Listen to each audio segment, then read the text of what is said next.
پروردگار عالم خالق کائنات رب لم یزل و لا یزال نے اپنے پیارے محبوب کی معراج کو قرآن مجید میں بیان کیا۔ اللہ تعالیٰ نے فرمایا سبحان الذی اسری بعبدہ لیلا من المسجد الحرام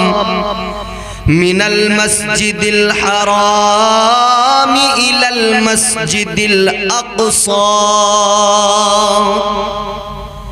پروردگار عالم نے قرآن مجید میں فرما دیا پاک ہے وہ ذات جس نے سیر کرائی اپنے بندے کو، اپنے محبوب کو رات کے حصے میں مسجد حرام سے مسجد اقصیٰ تک۔ حضور کی معراج کا ذکر قرآن میں اللہ نے فرمایا، مگر میرے عزیزو اس آیے کریمہ پر ذرا غور کرو۔ اللہ تعالیٰ نے سب سے پہلا کلمہ، سب سے پہلا لفظ، سب سے پہلا فقرہ کیا فرمایا؟ پروردگار نے فرمایا سبحان۔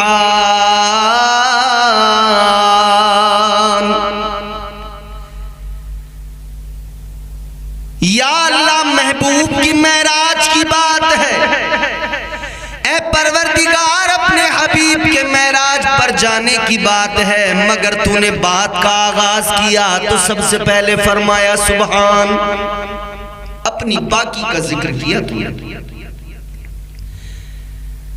جواب آئے گا بارگاہ رب ذوالجلال سے، اے میرے بندو میں تمہارا رب، تمہارا پروردگار، خالق، مالک،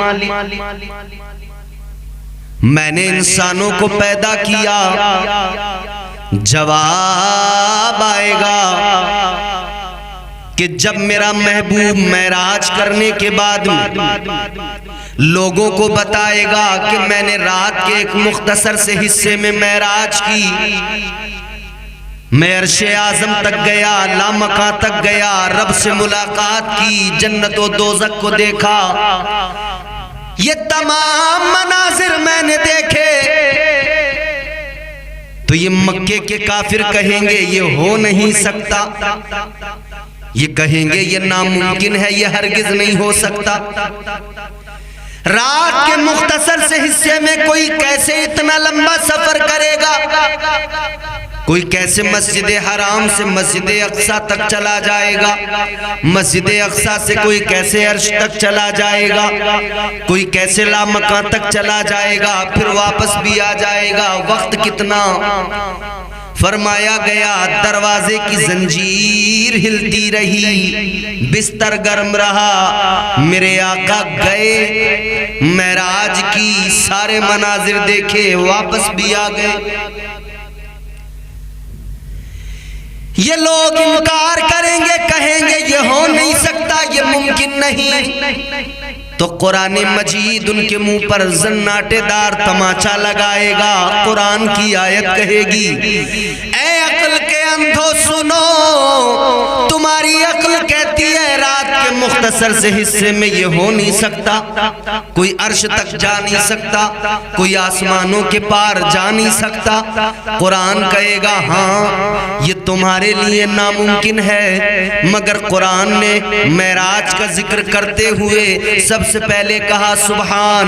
اے دنیا والو یہ یقیناً بندوں کے لیے، انسانوں کے لیے، باقی تمام مخلوقات کے لیے ناممکن ہے، مگر وہ جو سبحان ہے، وہ جو پاک ہے، وہ جو پروردگار ہے، اگر وہ چاہے اس کی مرضی اور مشیت ہو تو وہ ناممکن کو ممکن بنا دیتا ہے۔ اللہ اگر چاہے تو ناممکن کو ممکن بنا دیتا ہے، کچھ ناممکن نہیں۔ تو سند اللہ تعالیٰ پہلے اپنی پاکی کا ذکر کر کے اللہ معراج کو مضبوط سند عطا فرما رہا ہے کہ کوئی انکار نہ کر سکے، کوئی یہ نہ کہہ سکے کہ صاحب یہ یوں ہی خیال ہے ان کا۔ آج بھی بہت لوگ ہیں خیال کہتے ہیں، خیال ہے، خواب ہے۔ یاد رکھنا قرآن مجید میں اللہ تعالیٰ نے واضح اعلان فرما دیا، میرے محبوب کی معراج کو خیال نہ سمجھنا، کیونکہ یاد رکھنا سیر کرانے والا پروردگار ہے، اور جب سیر کرانے والے کی ذات پر نظر ڈالو گے پتہ لگے گا وہ کتنی عظمت والا، کتنی شان والا۔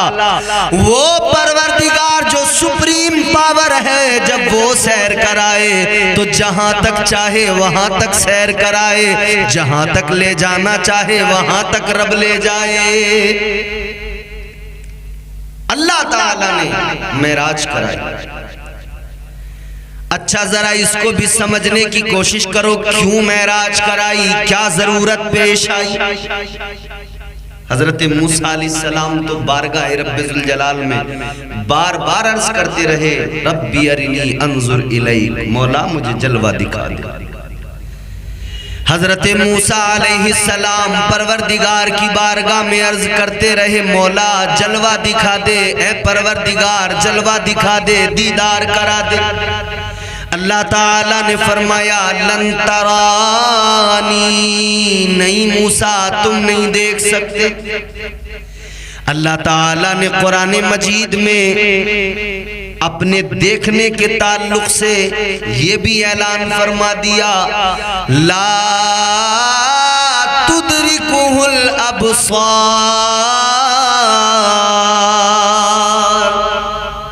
اللہ کا قرآن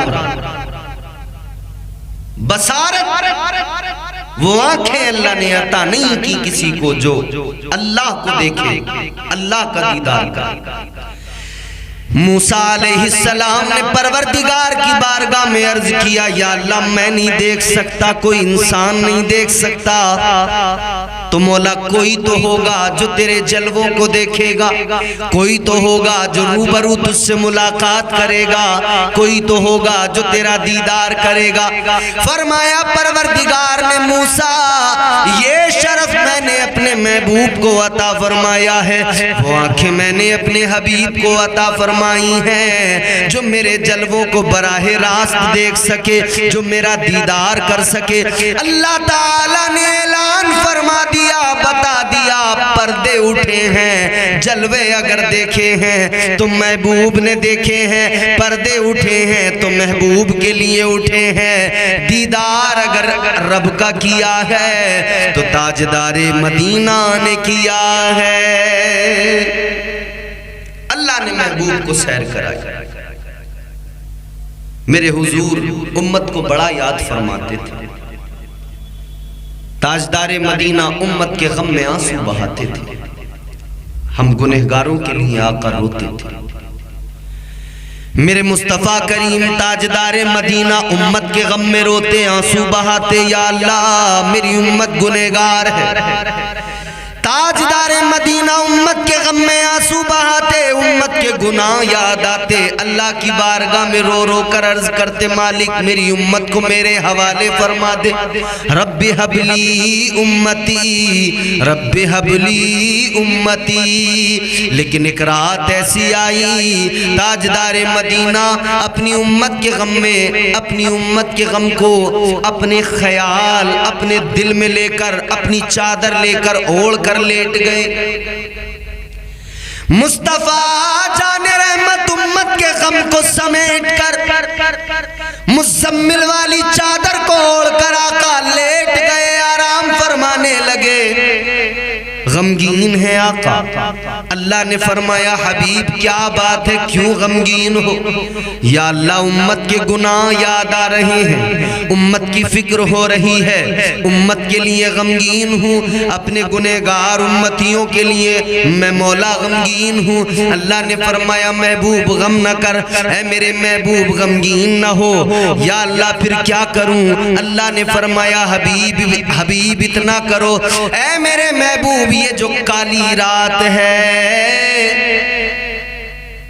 کالی مزمل والی آپ کی چادر ہے، اے میرے محبوب کالی رات ہے، کالی آپ کی چادر ہے، کالے آپ کی امت کے گناہ ہیں، امت کے کالے گناہوں کو اپنی کالی مزمل والی رحمت والی چادر میں رکھو اور اس کالی رات میں ملنے چلے آ جاؤ لامقام آ جاؤ آمنے سامنے دیدار بھی ہوتا رہے گا، ملاقات بھی ہوگی، اور میرے محبوب جیسا آپ کہیں گے آپ امت کی روداد سناتے جانا اور کہتے جانا، رب آپ کے کہے کو پورا کرتا جائے گا،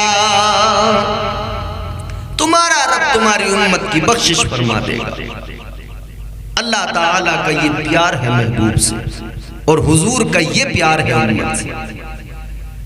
میرے اعلیٰ حضرت امام عشق و محبت تاجدار اہل سنت جب آقا کی معراج کا ذکر کرتے ہیں تو یوں فرماتے ہیں، وہ سرور کشور رسالت جو عرش پر جلوہ گر ہوئے تھے، نئے نرالے طرب کے سامان عرب کے مہمان کے لیے تھے۔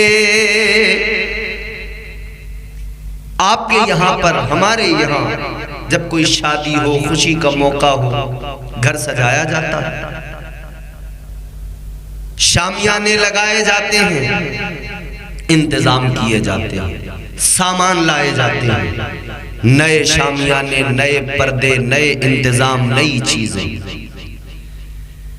مگر یاد رکھنا میرے عزیزو، تاجدار اہل سنت نے مزاج دیا، اے مصطفیٰ جان رحمت کے غلاموں، جب تم اپنے یہاں خوشیاں تمہارے یہاں ہوتی ہیں، تم اہتمام کرتے ہو، انتظام کرتے ہو، شادیوں میں گھروں کو سجاتے ہو، فنکشن ہال سجاتے ہو، راستے سجاتے ہو، گلی محلے سجاتے ہو، سامان لاتے ہو، نئے سامان لاتے ہو، نئی چیزیں لاتے ہو، مگر یاد رکھنا تم نئی چیزیں لے کر آتے ہو، تمہاری شادیوں کے انتظام میں چیزیں نئی تو ہو سکتی ہیں، سامان نئے تو ہو سکتے ہیں، مگر نرالے نہیں ہو سکتے۔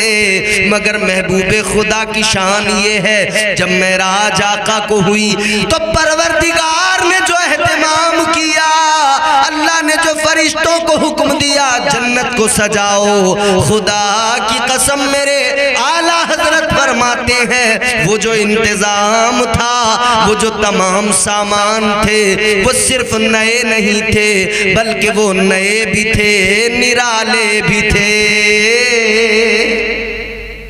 یہ معراج مصطفیٰ ہے، انتظام ہو رہے ہیں، نئے نرالے طرب کے سامان، نئے نرالے خوشی کے سامان عرب کے مہمان کے لیے تھے۔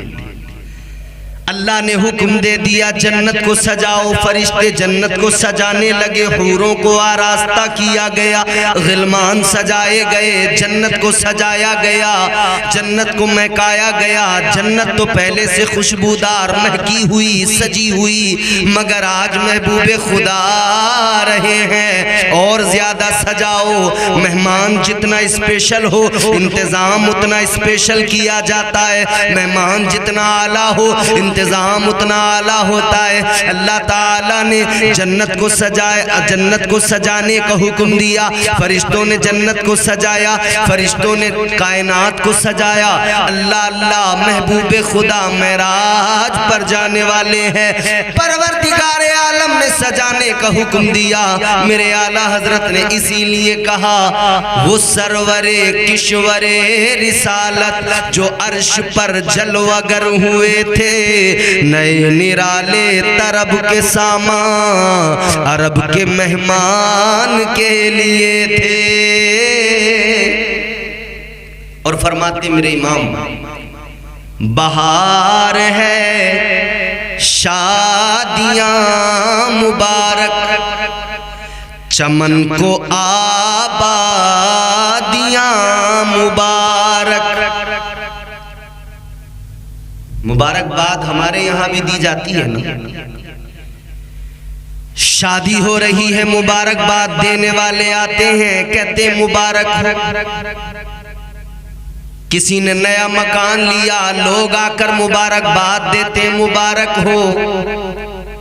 کسی نے کوئی کام ایسا کر دیا، کوئی اس کی اچیومنٹ ایسی ہے، جو قابل فخر ہے، لوگ آتے ہیں مبارکباد دیتے ہیں، مبارک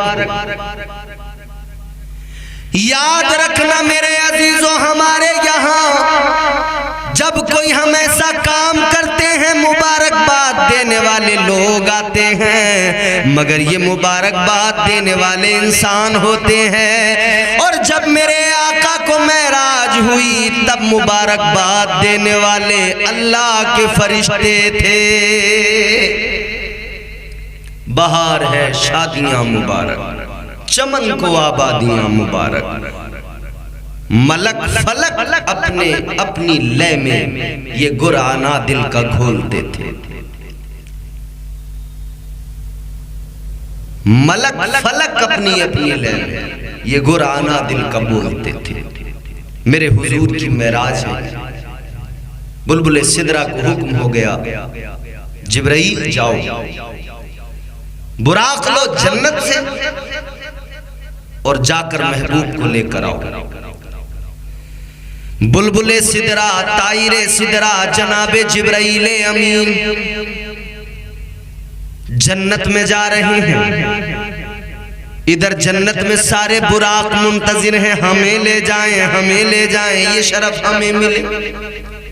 خوش ہیں آج شاید قسمت جاگ اٹھے، محبوب کی معراج کے صدقے ہماری قسمتوں کی معراج ہو جائے، ہم حضور کی سواری بن جائیں۔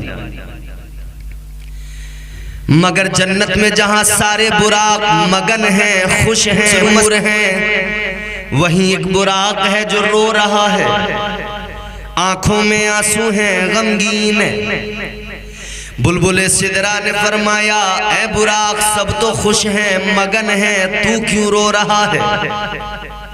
براق کہنے لگا، اپنی عقیدت، اپنی محبت کا معاملہ ہے، کوئی رو کے مناتا ہے، کوئی خوش ہو کے مناتا ہے، کوئی آنسوؤں سے منہ دھو کے مناتا ہے۔ کہتا ہے میں بھی منتظر ہوں، میں بھی آقا کی بارگاہ میں ملتمس ہوں کہ میرا نمبر آ جائے، اس خدمت کے لیے میرا کام بن جائے، میں کاش اس خدمت پر مامور ہو جاؤں، آقا کی بارگاہ میں لو لگا کر، بس یہی تو میں حضور کی بارگاہ میں لو لگا کے رو کے عرض کر رہا ہوں۔ براق ہے، قبول ہو گیا وہ اس کا رونا، قبول ہو گئی وہ اس کی محبت، اسی براق کو بھیجا گیا۔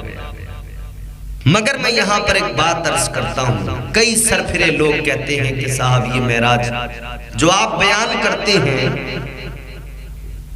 کیسے کوئی آسمانوں کا سفر کر سکتا ہے؟ کہتے ہیں کہ آسمان میں کوئی سوراخ ہے؟ کہتے ہیں جب آسمان میں سوراخ نہیں تو کوئی کیسے جا سکتا ہے؟ جب کوئی راستہ نہیں، دروازہ نہیں، کیسے جا سکتا ہے؟ حضرت شیخ نجم الدین کبریٰ رحمت اللہ علیہ آپ سے لوگوں نے کہا حضور کیسے ہو سکتی ہے معراج؟ آسمان میں کوئی دروازہ نہیں، کوئی راستہ نہیں، کوئی سوراخ نہیں، کیسے آسمان میں جایا جا سکتا ہے؟ اب قلندروں کی بھی شان دیکھ لو، ان کا سمجھانے کا انداز بھی دیکھ لو۔ حضرت شیخ نجم الدین کبریٰ رحمت اللہ علیہ نے فرمایا لوگوں ایک کام کرو، مجھے میرے کمرے کے اندر بند کر دو، تالا دروازے میں لگا دو، میرے حجرے کے اندر مجھے بند کر دو، تالا لگا دو۔ لوگوں نے کہا حضور کس لیے؟ فرمایا تم کرو تو صحیح، سمجھ میں آ جائے۔ آپ کمرے کے اندر گئے، لوگوں نے دروازہ بند کر کے تالا لگا دیا، دروازہ بند کیا گیا، تالا لگایا گیا، مگر لوگ دیکھ کر حیران ہیں، آنکھیں پھٹی ہیں۔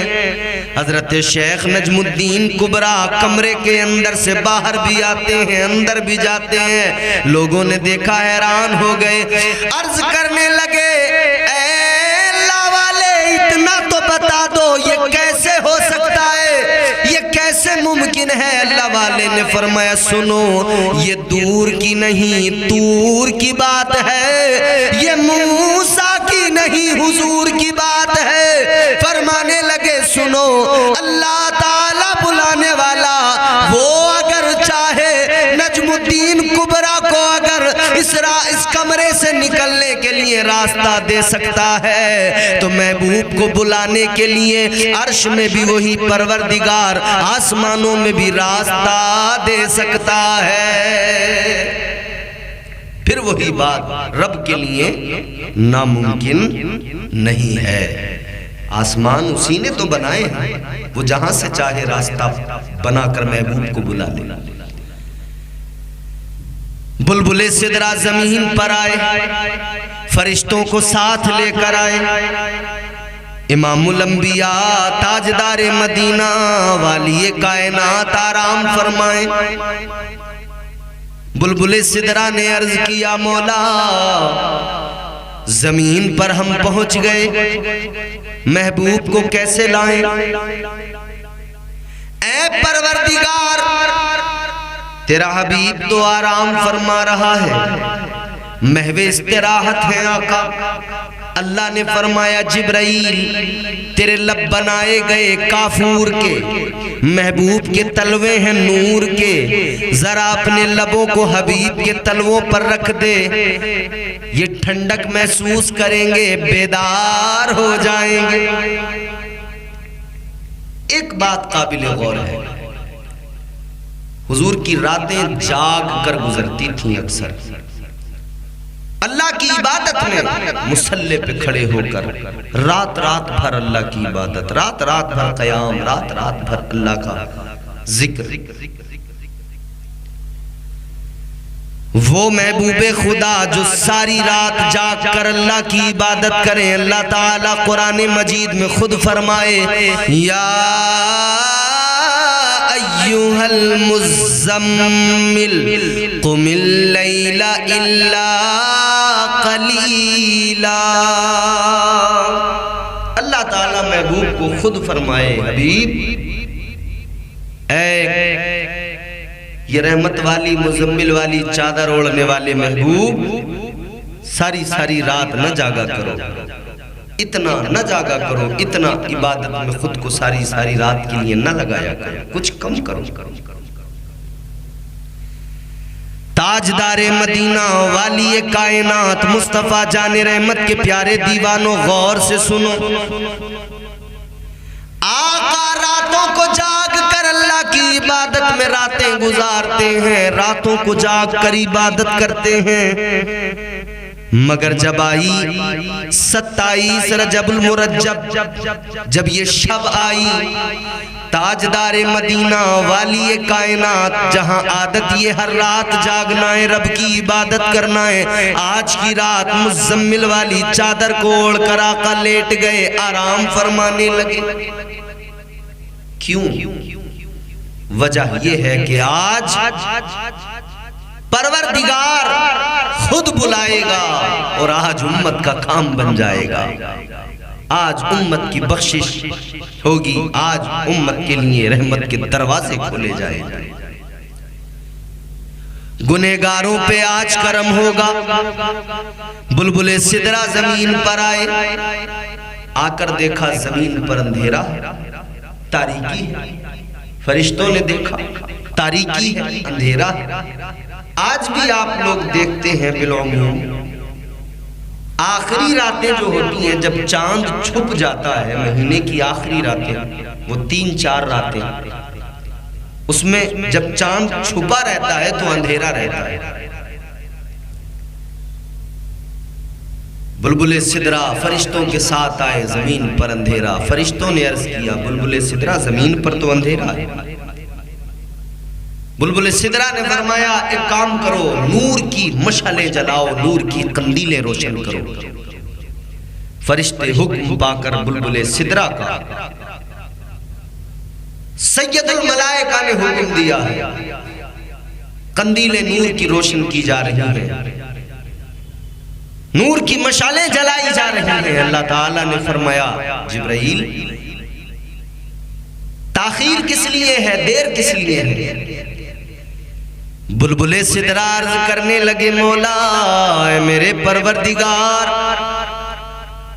زمین پر اندھیرا ہے، اجالا کیا جا رہا ہے، یا اللہ اجالے کا اہتمام ہو رہا ہے، اس لیے اللہ نے فرمایا کیوں؟ کیا ضرورت ہے نور کی قندیلیں جلانے کی، نوری مشالیں روشن کرنے کی ضرورت کیا؟ یا اللہ اجالا کرنے کے لیے اللہ نے فرمایا مت جلاؤ یہ نور کی مشالیں، مت جلاؤ یہ قندیلیں۔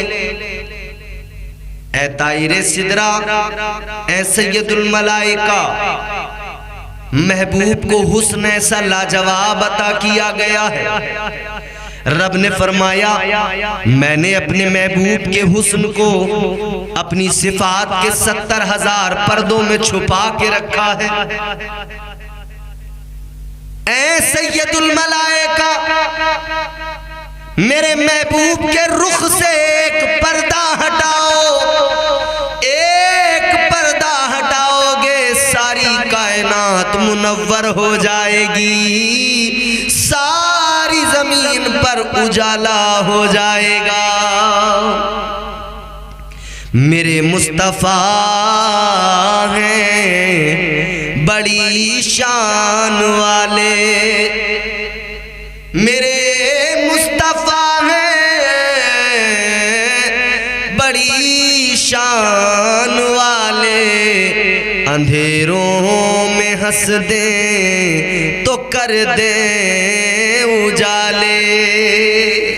وہ ہیں ہمارے حسن بھی اللہ نے لاجواب عطا فرمایا۔ عزیزان گرامی القدر غور فرمائیے، بلبل سدرہ نے حضور کو بیدار کیا، طائر سدرہ نے حضور کو بیدار کر کے سجایا سنوارا گیا، دولہا بنایا گیا، آراستہ کیا گیا۔ قلب اطہر حضور کا نور کے پانی سے دھویا گیا۔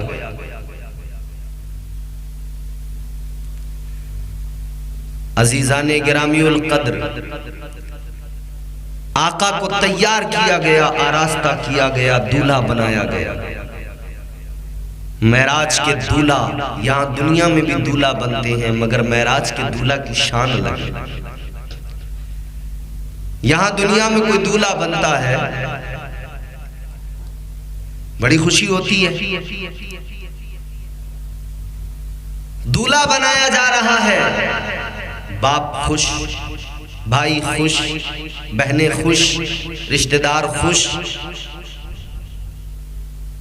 مگر ان سب میں سب سے زیادہ جو خوشی ہوتی ہے وہ ماں کو ہوتی ہے۔ ماں اتنی زیادہ خوش، اتنی زیادہ خوش، بیٹا دولہا بن گیا، ماں آئی، ماں نے آ کر کچھ پیسے نکالے، بیٹے کے سر پر یوں صدقہ اتارا، یوں اتار کر وہ غریبوں میں دے دے، صدقہ اتارا جاتا ہے دولہا کا۔ مگر عزیزان گرامی القدر غور فرمائیے، صدقے اتارے جاتے ہیں، دولہا کا صدقہ اتارا جاتا ہے پیسوں سے، مگر آج معراج کی رات میرے آقا دولہا بنے ہیں، صدقہ تو آج بھی اتارا گیا۔ کیسے اتارا گیا؟ آج کوئی پیسوں کا صدقہ نہیں اتارا گیا، آقا دولہا بنے تو نور کا صدقہ اتارا گیا، نور کی خیرات اتاری گئی، اس خیرات کو کائنات میں تقسیم کر دیا گیا۔ تو پتہ چلا یہ جو دنیا میں اجالے ہیں، یہ جو دنیا میں نور ہے، یہ جو دنیا میں جلوے ہیں، یہ نور مصطفیٰ کی بہاریں ہیں۔ حضور کو دولہا بنا کر لے جایا گیا، مسجد اقصیٰ میرے آقا پہنچے، تمام انبیاء رسولان اعظام مسجد اقصیٰ میں موجود ہیں، صفیں بنی ہوئی ہیں، حضور مصلی امامت پر کھڑے ہوئے، میرے آقا نے اقصیٰ میں نبیوں کی امامت فرمائی، انبیاء مقتدی ہیں، میرے آقا امام ہیں، امام الانبیاء آگے ہیں، مقتدی سارے پیچھے ہیں۔ غور فرمائیے، میرے آقا نے امامت فرمائی، حضرت آدم بھی میرے آقا کی اقتداء میں پیچھے، حضرت موسیٰ بھی پیچھے، حضرت ابراہیم بھی پیچھے، حضرت عیسیٰ بھی پیچھے، سارے انبیاء پیچھے پتہ لگ گیا سب کے آگے آقا ہیں سب مقتدی ہیں مقتدا میرے آقا ہیں ہم اسی لیے تو کہتے ہیں امام الانبیاء آقا کا جو لقب ہے صرف یوں ہی نہیں بلکہ آقا حقیقتاً نبیوں کے امام ہیں مسلح امامت پر بھی امام ہے سرداری میں بھی امام ہے افضلیت میں بھی امام ہے ہر اعتبار سے برتری میرے مصطفیٰ کو اللہ نے عطا فرمائی سفر شروع ہوا میرے آقا کا مسجد اقصی سے آسمانوں کی طرف براق پر سوار ہو کر گئے آقا پھر میرے آقا ایک مقام آیا سدرۃ المنتہا بلبل سدرہ نے کہا حضور یہاں سے آگے میں نہیں جا سکتا آپ جائیں آقا وہاں سے آگے گئے